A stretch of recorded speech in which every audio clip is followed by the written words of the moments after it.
PDG de Voyageurs du Monde, qui avait posté ce tweet hier. On va le voir à l'écran. Je continuerai de me rendre en Tunisie sans crainte et je la proposerai à nos clients comme je continue de vivre à Paris. Alors c'est évidemment très estimable. On sait à quel point la Tunisie a besoin du tourisme, qui fait vivre un habitant sur 10, 500 000 emplois directs. Mais comment convaincre les gens de continuer d'y aller ou même de maintenir leur séjour? C'est-à-dire que la vérité aujourd'hui, moi je le dis d'autant plus que la Tunisie chez nous c'est un tout petit pays, c'est très peu important. Je me suis beaucoup engagé pour la Tunisie depuis quelques temps parce que pour moi c'est l'appartement témoin de la mise en place de la démocratie arabe. Donc il est urgent de ne pas laisser tomber ce pays. On sait très bien que si on a 10, je dirais même plutôt 20% de façon directe et indirecte d'emplois qui sont menacés à cause d'un arrêt complet du tourisme, on va favoriser les plus extrêmes imistes de ces pays. Donc, aujourd'hui, ne pas aller en Tunisie, c'est ne pas se promener rue Oberkamp dans Paris. C'est-à-dire que vous avez à peu près le même risque aujourd'hui objectif. On voit qu'ils veulent nous terroriser, qu'ils veulent nous empêcher de se promener dans des... Évidemment qu'on ne va pas aller en Somalie ou en Irak ou en Libye. Mais aujourd'hui, aller en Tunisie, aller au Maroc, aller en Espagne, aller en Angleterre ou séjourner à Paris, c'est pour ça que j'ai fait ce tweet en disant je vais continuer à séjourner à Paris, mais c'est la même chose. Donc, évidemment, je comprends que les gens n'aient pas envie d'y aller. Et d'ailleurs, malheureusement, malgré tout ce qu'on peut dire et tout ce qu'on va faire, le tourisme en Tunisie va baisser. C'est une évidence. Il a déjà beaucoup Comme baissé. Il a baissé au moment de la Révolution, et il venait à peine de se remettre. C'est ça qui est désespérant, c'est que ça commençait à reprendre, à redécoller. Il y avait des campagnes de pub dont on se souvient, qui avaient été lancées en France. Regardez simplement ce que disait la ministre tunisienne du Tourisme il y a seulement quelques jours, quelques semaines. Pour relancer notre tourisme, il est fondamental de redonner confiance aux investisseurs, et cela ne peut venir que pour commencer, la sécurité. Et je pense que les choses sont sous contrôle. Comme je vous disais, c'est une des priorités de notre gouvernement. Voilà, une priorité du gouvernement, la sécurité, pour permettre la reprise des activités touristiques. La Tunisie, c'était l'une des toutes premières destinations touristiques du Maghreb, évidemment, avant la Révolution, après le Maroc.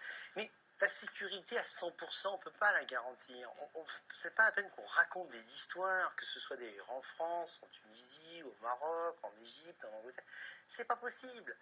Alors évidemment, on est sous le coup d'émotions, c'est terrible, c'est 20 touristes qui se font tuer, qui se promènent, qui vont là pour voyager, pour profiter de la vie, pour échanger avec les Tunisiens, qui sont d'ailleurs au passage un peuple extraordinairement charmant en termes d'accueil. Mais la vérité, c'est que la probabilité que ça vous arrive à vous, elle est très voisine de zéro, que ce soit d'ailleurs à Paris, à Londres, ou à Mascate, ou à Tunis. Donc moi, il n'est pas question, en tout cas pour moi, pour ma famille, je dois aller en Tunisie au mois de juin et je peux vous garantir que je vais y aller. Et je vais y aller avec un porte-drapeau parce qu'on ne peut pas supporter ça. C'est inacceptable. Vos clients, vous avez des retours depuis hier? Alors nos clients, on en avait une centaine à partir. Je vais être très transparent avec vous parce que c'est chez nous plutôt un petit pays. Il y en a un qui est annulé sur 100. Bon. Il y en a toujours qui annulent, mais c'est surtout, c'est pas tellement les gens qui annulent le problème, c'est les gens qui ne s'inscrivent plus. Oui, L'Égypte, c'est pareil, je vais vous dire. En Égypte, on a un bateau sublime, très ancien, qui navigue. Il y a 400 bateaux sur le Nil. Aujourd'hui, il y en a 4 qui naviguent dans le nôtre. Il y a à peu près 30-35% de notre bateau qui est rempli par nos clients et par des clients étrangers. Mais on y va par militantisme. Aujourd'hui, sur la vallée du Nil, vous êtes en sécurité absolue. Vous n'avez pas intérêt à être djihadiste sur la vallée du Nil parce que ce sont les Égyptiens qui vous font la peau. C'est ça la vérité. Vous êtes à mon avis plus en sécurité sur la vallée du Nil que dans pas mal de villes françaises. Mais c'est pas perçu comme ça.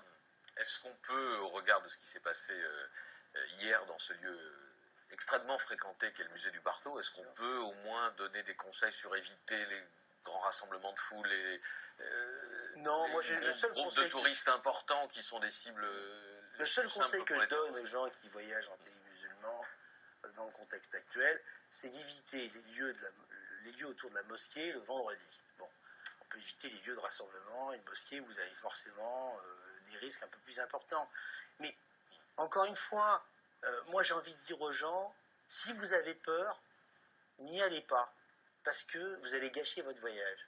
Mais si vous arrivez à dépasser votre peur et à raisonner un petit peu, et y aller en urgence parce que vous n'avez pas plus de risques qu'ailleurs et vous allez rendre service à la démocratie et à nos propres pays. Parce que quand on nous parle d'immigration trop importante en France, on a le Front National qui monte à 30%, etc., etc.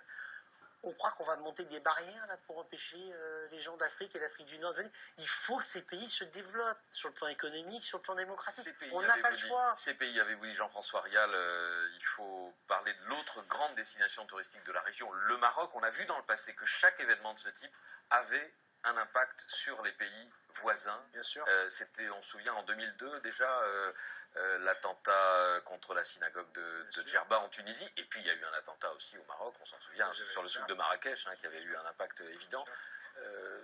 Ça peut inquiéter le Maroc et les gens qui... Bien sûr, je vais vous dire, la vérité, elle est la suivante. Depuis les attentats à Paris, Charlie, très terrible, et cette affaire contre les Juifs, porte de Vincennes, les destinations musulmanes ont baissé auprès des Français d'à peu près 50%. Bon. Et ça peut être plus important sur certaines zones. C'est vrai Les aussi. Français et auprès des autres Alors, auprès des autres pays, c'est moins fort. Ouais. C'est moins fort. C'est moins fort auprès des autres pays. Par exemple, il y a une croissance du marché allemand à l'heure actuelle vers l'Égypte. Bon. Mais ça touche l'Indonésie, ça touche l'Inde. L'Inde, on peut rêver. Ça touche les pays africains aussi. Bien sûr, la Tanzanie, énormément.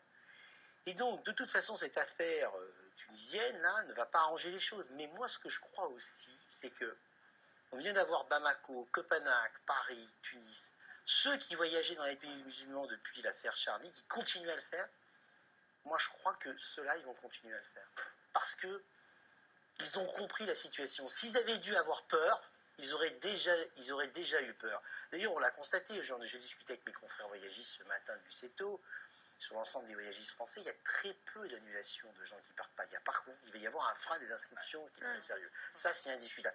Mais, vous savez, hein, nous tous, qu'on soit professionnels de ce métier, que vous soyez journalistes, qu'on soit intellectuels, on est dans un combat très violent contre ces gens qui gagnent la guerre parce qu'ils nous font quelques attentats et ils sont sur tous les réseaux sociaux, sur tous les médias, et ils occupent, ils terrorisent tout le monde. Alors, moi, je vais vous dire, je vais me battre contre ça, tous azimuts. Et mon entreprise sera à la disposition de ce combat. Merci Jean-François Rial, PDG de Voyageurs du Monde, voyagiste, citoyen et militant. Militant, hein. Merci à vous. Vous restez avec nous 2 mois après donc une autre attaque terroriste qu'on évoquait, celle de Charlie Hebdo. Un